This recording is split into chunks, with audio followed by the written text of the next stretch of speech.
32 minutos después de las 10 de la mañana en todo el territorio nacional.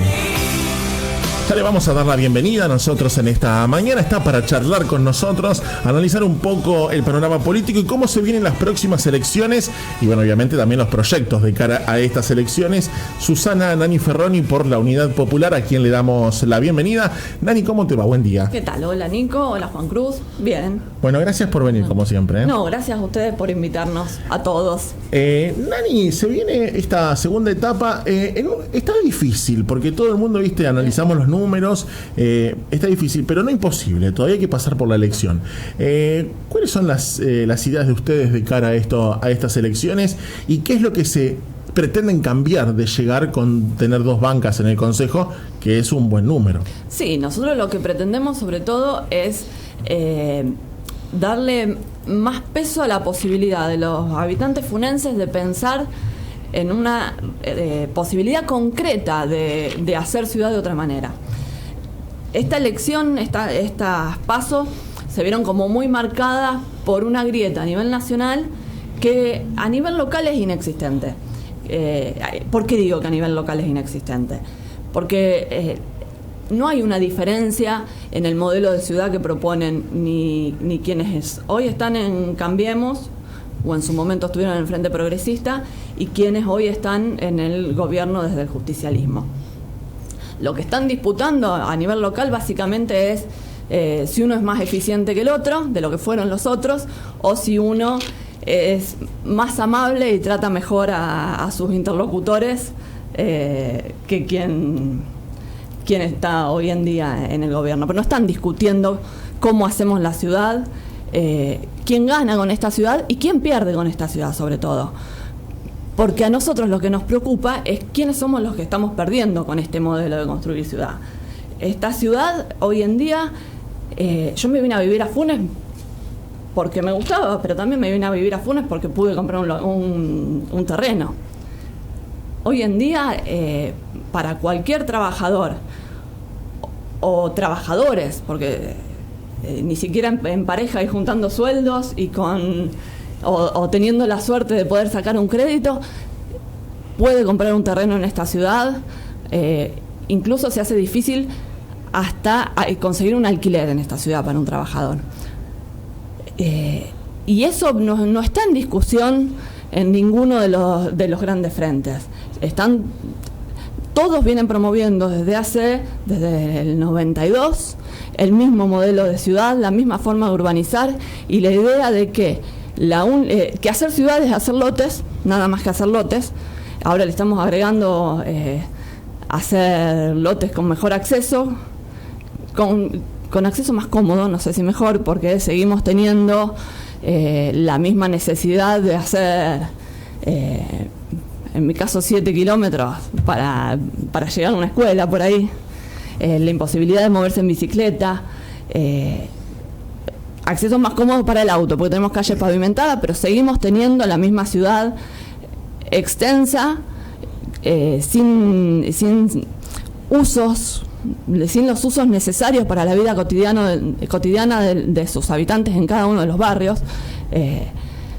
Para la mayoría de las compras que tenemos que hacer nos tenemos que venir al pueblo, para que los chicos vayan a la escuela, depende del barrio en que vivamos, tenemos que hacer varios kilómetros que no podemos hacer en colectivo, que tenemos que hacer o en bicicleta, riesgosamente para los chicos, o en auto, lo que implica también esta necesidad de movernos en auto todo el tiempo nos lleva a la cantidad de autos que hay en esta ciudad por habitante y todo el tiempo colapsado que está el tránsito de la ciudad.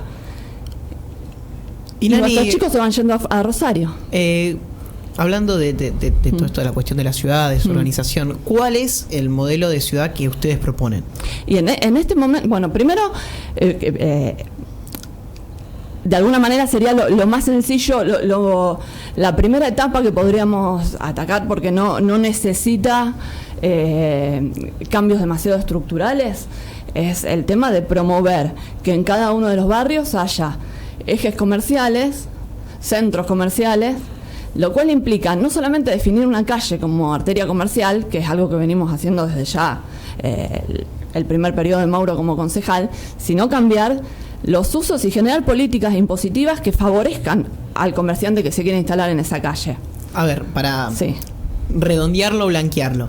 No hacer que la ciudad tenga una sola calle comercial como tenemos ahora, por ejemplo, que es calle Santa Fe, sino que cada barrio tenga una arteria de ese estilo. Claro, hay algunos loteos que lo hacen, por ejemplo, o intentan en el planteo de la urbanización, claro, yo te hago este loteo con tantas casas, pero tiene que haber tantos locales. Yo, por ejemplo, vivo cerca de Funes City y de Funes Norte, y aparte de las casas, por ejemplo, yo voy a un lugar y digo, wow, acá hay todos locales. Eso no estaba previsto al momento de que se definió la urbanización de Funes City, de Funes Town o de Funes Norte, o de Don Mateo, o de La Cardera. Esas arterias comerciales surgieron espontáneamente. No surgieron espontáneamente, surgieron por ordenanza, así como Calle Hernández, por ejemplo, también se convirtió en arteria comercial. En debe haber sido el 2012 por la composición del consejo que lo votó. Pero bueno, por eso fue una decisión a posteriori. A eso me refería cuando te decía que Mauro desde su gestión anterior viene trabajando en ese sentido, pero que por ahí es una decisión que en sí misma no alcanza, porque sí indica, preferimos que los locales se ubiquen por acá. En esta arteria vamos a permitir algunos comercios que no están permitidos en el resto del área residencial. Pero para favorecer en serio que los comercios se muevan ahí, siendo que, sobre todo en un principio, sobre todo para los primeros que se instalan en una zona que aún no es comercial, no siempre es tentador instalar un comercio en una zona donde todavía no hay, salvo que nos refiramos a usos específicos. Entonces hablamos también de algunos incentivos. Claro, incentivos que podemos llevar desde un cambio de índices de edilicios para quienes establezcan comercios, un cambio de índices de edilicios para quienes establezcan un uso mixto del terreno, por ejemplo, hacer el comercio abajo, pero poder hacerte la casa arriba, no perder todo, no decir necesito comprar otro terreno para poder hacerme mi casa y comerciar acá. Algo que tiene la legislación. Y también el tema de descuentos impositivos o en el DREI, por ejemplo, de si te estableces en esta zona, por 2 años no te cobro el DREI. Eso es muy interesante porque hay algunas cosas que tiene la legislación funense que es muy estricta. O sea, se hace así y si no se hace me pagás este choclo de multa. Y no tenés margen de maniobra. Lo cual también es...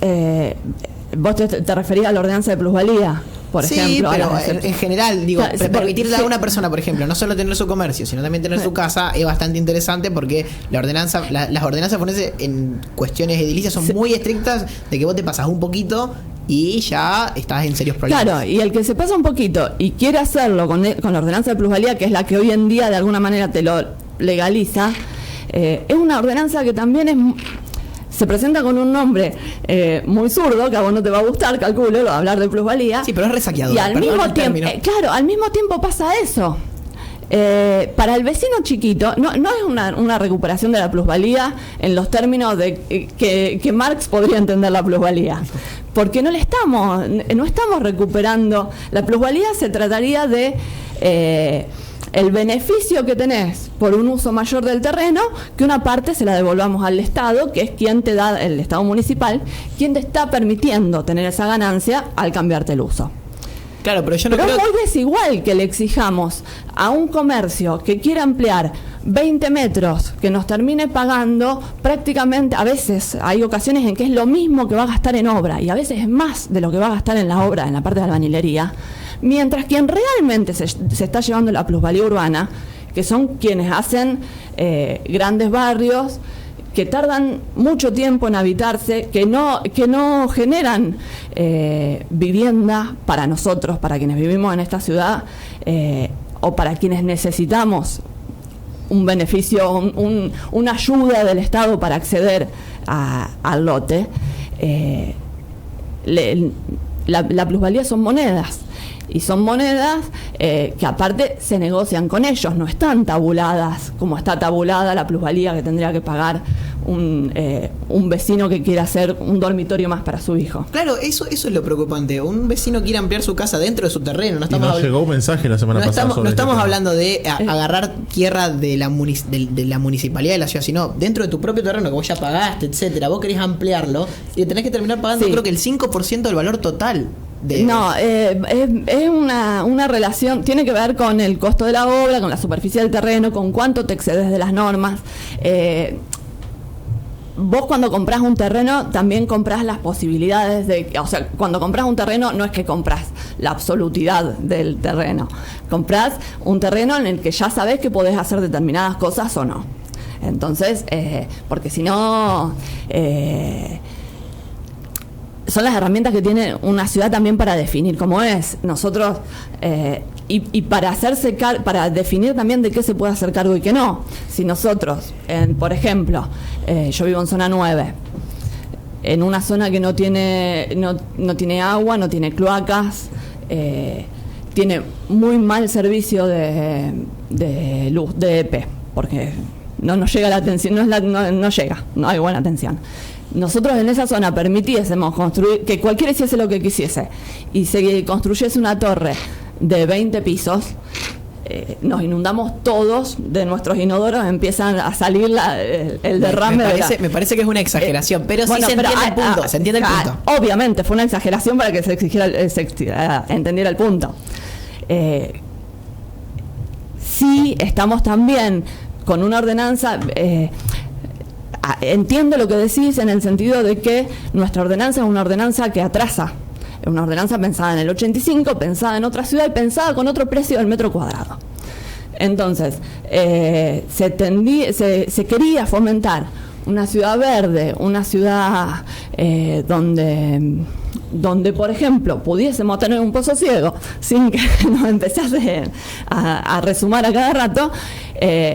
Y hoy eso es imposible de acceder para la mayoría de nosotros. Es imposible de acceder para cualquier trabajador que no lo haya heredado o que no lo haya comprado hace 30 años.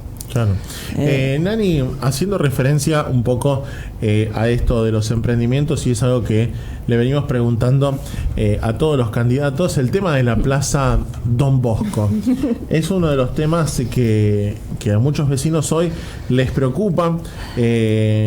El intendente habló en un canal de Rosario, también hizo referencia a los vecinos de una manera un poco, a lo mejor se puede decir, se quiere, despectiva de los vecinos. ¿Cuál es la opinión de ustedes? Bueno, nosotros venimos con esta lógica de que para cada cosa, creo que la dirigencia funense en general, y en esto engloba los dos frentes, tiene, no sé si un desprecio, pero un no reconocimiento del valor del espacio público, del espacio verde, como espacio verde compartido. Nosotros hace 15 años que cada vez que necesitamos una institución, espacio para construir una institución pública, sea una escuela, sea un dispensario, sea una planta elevadora cloacal o la obra que fuera, cedemos un espacio verde, y ese espacio, hay barrios que se terminan quedando sin plaza. Villa Elvira no tiene plaza, por ejemplo. Esto con lo del mercado es ir un paso más allá, porque ya es perder espacio público de uso común y compartido, no ya para una obra que supuestamente va a ser de uso común y compartido y nos va a dar beneficio a todos los habitantes de la ciudad, sino para una obra que va a ser un comercio que le va a dar beneficio comercial a particulares, y que también genera una desigualdad con el resto de los comerciantes funenses que tienen que pagar su alquiler, o que tienen que pagar su local, o que tienen que comprar el terreno para instalar su comercio. Entonces estamos profundamente en contra, digamos. Siempre, el otro día hablaba con un funcionario, no voy a decir quién, pero hablaba con un funcionario y me decía que se va a terminar en Funes esto de de que 7 vecinos paren el progreso de la ciudad. ¿Ese es el real progreso de la ciudad? Bueno, claro, la discusión es qué entendemos por progreso. Yo perder un espacio de encuentro de los vecinos no lo considero que sea un progreso. Más allá de que en un mercado quizás pueda llegar a ser también un espacio de encuentro, pero no va a ser un espacio de encuentro para todos, va a ser un espacio de encuentro para quien esté en condiciones de consumir. Claro. Entonces, quienes se juntaban a jugar a la pelota en la Plaza Don Bosco, van a tener que o ir a buscarse o irse a otro barrio o pagar una canchita de fútbol 5. Y quizás no todos puedan pagar la canchita de fútbol 5. El espacio público, la plaza, como plaza, tiene también eso de ser el único, uno de los pocos espacios en la ciudad en que en que seguimos siendo todos iguales más allá de nuestra capacidad de consumo. Entonces, está bueno que generemos espacios de consumo en lugares donde queremos acercar la gente, qué sé yo, por ahí una plaza, si estuviésemos hablando de una plaza, de un espacio verde deshabitado, de una ciudad donde queremos fomentar que ese espacio verde, que es espacio verde pero que no se utiliza como plaza, porque no hay nada que hacer más que por ahí un par de docenas de vecinos ir a jugar al fútbol o al vóley, pero no podés ni llevar los chicos. O está muy lejos como para que nos acerquemos, si no vamos recontracargados de laderita para pasar la tarde. Está bueno que ahí concesionemos una parte del espacio público para generar, para facilitar que los vecinos nos acerquemos y utilicemos más ese lugar. Pero un espacio que ya de por sí es un espacio ocupado y apropiado por los vecinos, es una más de esas políticas expulsivas de la ciudad hacia sus vecinos. Como para cerrar, por lo menos para mí, sí, el tema de la Plaza Don Bosco, creo que allí se intenta interponer siempre los puestos de trabajo. Se dice, bueno, pero esto te genera 200 puestos de trabajo, y ponen no sé si a la sociedad, pero sí a la sociedad en la disyuntiva de tener que elegir o los puestos de trabajo o la plaza. Pero, a ver, yo puedo tener diferencias también en cómo se está planteando ese mercado. Pero además de eso, en caso de que estuviésemos de acuerdo con cómo se plantea ese mercado, y yo estoy y sí estamos de acuerdo con la generación de un espacio de mercado municipal donde los productores locales puedan vender su producción, o que incluso nos sirva para fomentar la producción local, porque una de las cosas que más les cuesta a los productores locales es generar buenos canales de venta. En ese sentido estamos totalmente de acuerdo. Pero tenemos un montón de espacios municipales que se podrían utilizar para eso. Espacios que no son espacios verdes, o espacios que están en zonas que tenemos que fomentar la llegada de más funenses a que lo conozcan y a que se genere movimiento en distintos barrios, porque eso también genera seguridad. Claro. Que la gente circule por la calle o esté en la plaza genera seguridad. No hay necesidad de perder una plaza para generar un mercado. Con referencia a... De hecho, te corto un cachito más. No, está bien. Poco antes de que se presentara eso, nosotros habíamos presentado un proyecto de mercado que no solamente era mercado. Nosotros desde hace rato estamos planteando un parque huerta agroecológico educativo.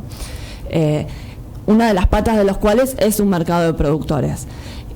Hablamos de parque huerta educativo, además de agroecológico, porque la idea es que también sirva no solo fomentar la producción agroecológica local y la producción local, porque venimos perdiendo desde hace, ahí ya me perdí con los años, pero calculo que 20, 25 años venimos perdiendo las huertas que había en Funes, las quintas que habían y que proveían a las verdulerías locales. Se vienen convirtiendo en lotes, básicamente. Uh-huh. No solo fomentar eso, porque es también un pulmón verde para la ciudad también necesita ser algo más, dejar de enfrentarse al campo y ser algo más que solamente un espacio de dormitorio, sino también educativo para generarle valor agregado a esa producción que se puede hacer.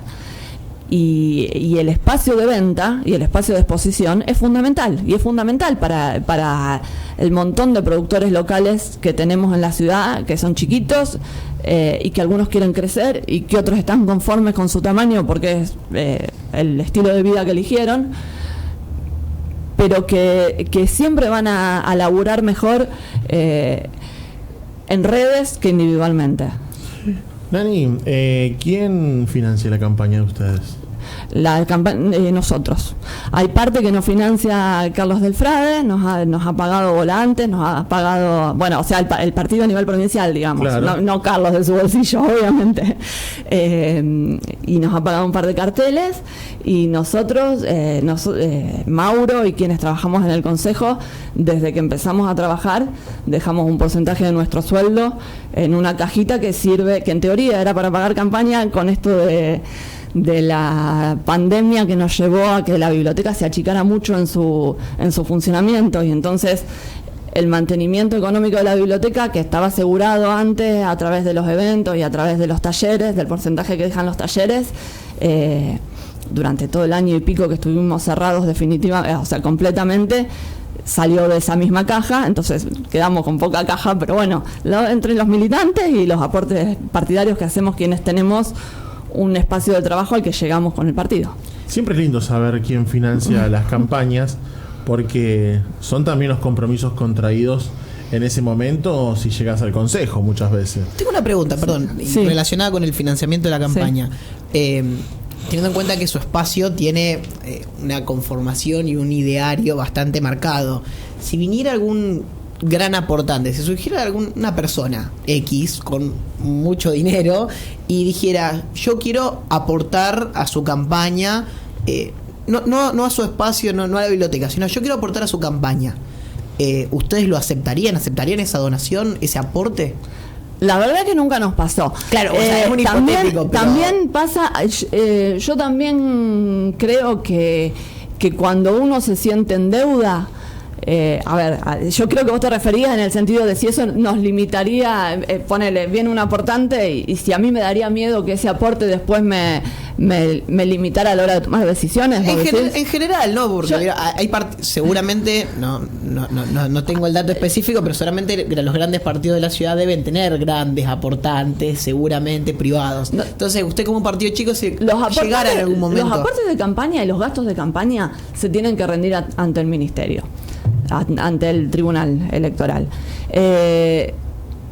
Entonces, no es que cualquiera te puede venir a dar plata, es plata que y es plata que no es que si alguien te dona plata es tiene que ser para bancarte. No va a venir la Madre Teresa de Calcuta a darte dinero. No, por eso. Sí, obviamente, siempre en un aporte, muchas veces se le dice donación para disfrazarlo, pero muchas veces en un aporte se esconde cierto sentido de yo te doy, vos dame después algo a cambio. En ese sentido, ¿cómo se ubicarían ustedes? ¿Lo aceptarían? ¿No? Dirían, mejor dáselo a la biblioteca, que preferimos que hagamos acá eso a que nos banque la campaña. Y sobre todo cuando venimos bancando la biblioteca con fondos que eran para la campaña, ¿no? Pero bueno, sinceramente a mí no sé si me resultaría incómodo. Sí, me parece que tendría que ser totalmente abierto.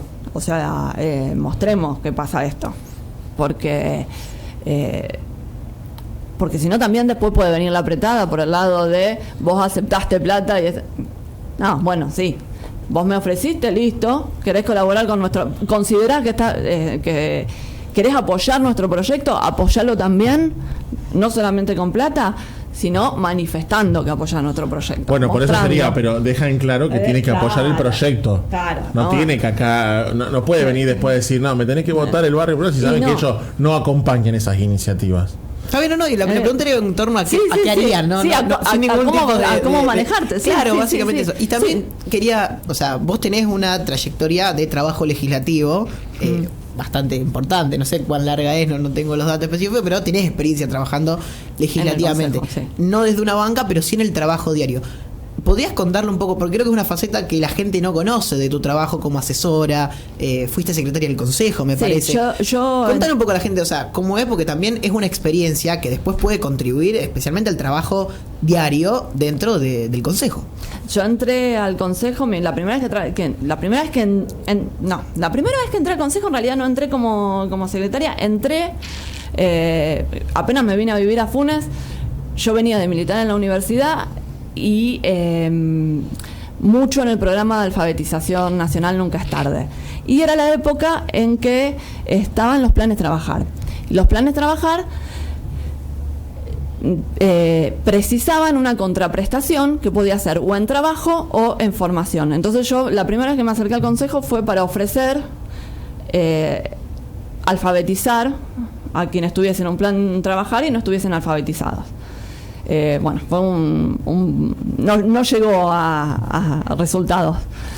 La segunda vez que entré al consejo ya fue como secretaria del concejal Raúl Mesina.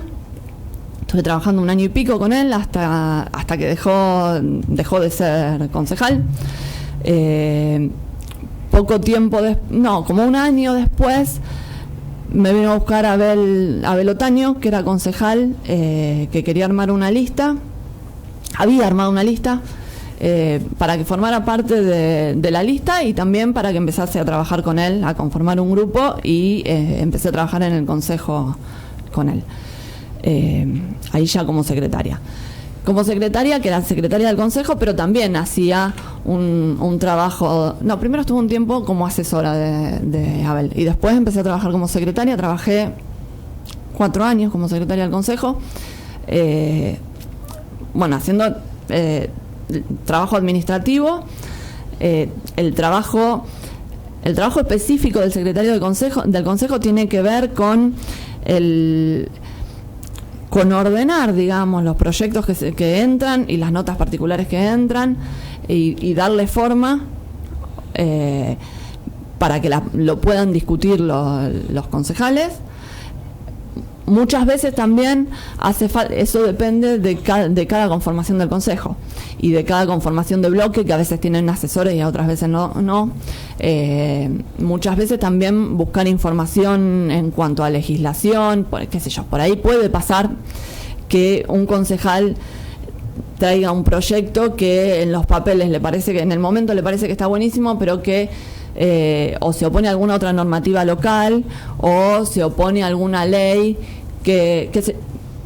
cuando armamos legislación muchas veces nos basamos en legislación de otros lugares y por ahí pasa que googleás buscando una ordenanza sobre un tema que te interesa y encontrás una ordenanza que está buenísima pero que se opone a una ley que se modificó después que se aprobó esa ordenanza. Entonces hay que hacer todo el trabajo de adaptarlo. O una ordenanza que modifica, una ordenanza marco de las que tenemos en la ciudad, como puede ser el plan regulador o puede ser la impositiva. Y eso que presentaron como un proyecto individual, te tenés que sentar a ver cómo encaja dentro del mapa legislativo general. Exactamente. Y tengo una pregunta, o sea, teniendo en cuenta, tu experiencia trabajando en el consejo, teniendo en cuenta que ahora también estuvo Mauro en su segundo periodo dentro del consejo, son casi 10 años, ¿no? Un poquito más en total y de yo trabajo. Empecé a trabajar con Raúl Mesina en el 2009. Bueno, teniendo en cuenta ese consejo que vos te encontraste cuando entraste por primera vez y conociendo el consejo que hay ahora, ¿qué crees que tendría que cambiar, modificar, innovar el Consejo Municipal de la Ciudad de Funes? Consejo Deliberante. Claro, yo transité varios consejos distintos, distintas conformaciones y también en distintos momentos de la ciudad. Cuando yo empecé a trabajar en el consejo era un consejo chico como sigue siendo ahora, ya funcionaba en el mismo lugar donde funciona ahora, pero la ciudad era mucho más chica. Y el habitante la media del habitante funense también era distinto. Era más eso de pueblo chico, que ya hace rato que perdimos. Entonces, la posibilidad de acceder a los concejales era más fácil porque en general los conocían, no por una cuestión de sesionaban en el mismo horario que ahora, los primeros años que yo trabajé ahí. Hay cosas que no habían cambiado, no habían ni hablar de acceso vía web a nada. Había sí un compromiso interesante de los concejales, de todos, no sé si no en el sentido de que fuesen más capaces de los que hay ahora, o que yo coincidiese más con ellos de lo que coincido ahora, sino que todos se lo tomaban muy personal y les interesaba, o sea, muy movilizados todos los concejales. Mucho compromiso a su trabajo. A su trabajo y con el vecino, porque era más cercano, porque se sentía como más cercano, porque era mucho más pueblo de lo que es ahora. Entonces me imagino que el trabajo era lo que ellos hacían, repercutían en gente que conocían. Claro. No era tan impersonal como puede ser ahora. Ahora muchas veces pasa eso, que por ejemplo, hace 15 años a nadie se le hubiese ocurrido decir 7 vecinos no nos van a cambiar lo que pensamos. Porque por ahí no te lo cambiaban, pero porque es el rol de los concejales y de los ejecutivos definir qué ciudad queremos. Y para eso los votamos, ganemos o perdamos. El consejo que hay hoy es un consejo representativo de la ciudad en que vivimos. El ejecutivo que hay hoy es representativo de la ciudad en que vivimos. Pero sí la necesidad de darle respuesta a esos 7 vecinos. Porque eran vecinos, no eran 7 personas aisladas por ahí. Entonces todos tenían necesidad de explicarle a cada uno que venía por qué hacían lo que hacían. Entonces esa necesidad de convicción para poder decirle al otro estoy convencido de lo que estoy haciendo, también llevaba a una necesidad de discutir entre ellos. A que todos los concejales, más allá de que después no votasen todos lo mismo, porque obviamente no votaban, sí argumentaban mucho más por qué hacían lo que hacían. Bueno, esto del argumentar por qué hacen lo que hacen, creo que es una de las cosas que más extraño yo en este consejo. Es como que se discute menos. Vos sabés que a mí me gusta mucho discutir. Sí, pero entiendo. Digo, discutir no en el sentido de pelear, sino de desmenuzar. Desmenuzar la ordenanza en la que estamos trabajando. Entre una ordenanza, vos, Nico y yo sabemos que los temas de las ordenanzas se tratan en comisión, en realidad. Sí. Cuando llega el momento de votar, es votarlo nada más. Pero hay una ordenanza que está asegurada que se aprueba, pero no por eso no se podría discutir. Claro. Ahora directamente no se discute. Tenemos los votos y sale. No es que hay una discusión. Hace 10 años... Bueno, hoy el secretario de actas hoy prácticamente no tiene trabajo. Porque, o sea... No tiene nada para anotar. No tiene que desgravar demasiado. Anota lo que pasa, pero son muy pocas las manifestaciones que hacen los concejales. Cuando se votaron... porque, a ver, esto de que llegue fin de año y se vote en un montón de barrios no es nuevo. No es que pasó en el 2015 y en el 2019. Pero pasa en todos los niveles. En el 2009 también se han votado 9 barrios seguidos. Sí. Pero quienes los votaron a favor y quienes los votaron en contra, todos argumentaron en la sesión, más allá de que ya lo hubiesen discutido, pero todos sintieron la necesidad, porque es el acta de la sesión lo que queda asentado, no el acta de la comisión. En la comisión se anotan los expedientes nomás. Todos tuvieron la necesidad de explicar por qué hacían lo que hacían, por qué estaban de acuerdo con que se hiciese Fonecity, por qué estaban en desacuerdo con que se hiciese, por qué votaban Don Mateo o no lo votaban. Y a mí me parece que eso es fundamental para la credibilidad de la política también, porque el vecino tiene que saber por qué uno hace lo que hace o no hace lo que no hace. Y podés estar de acuerdo o no estar de acuerdo, pero eso también elimina en algún punto las dudas sobre por qué haces lo que haces. Exacto, porque las sesiones son públicas, mientras que el trabajo en comisión es despacho cerrado. Claro. Entonces, si no terminás creando esa ilusión de que se toman decisiones a espalda del vecino. ¿Y cómo te justificas si en realidad el vecino dice, pero cuando votaste esto no me contaste por qué lo votaste? Claro.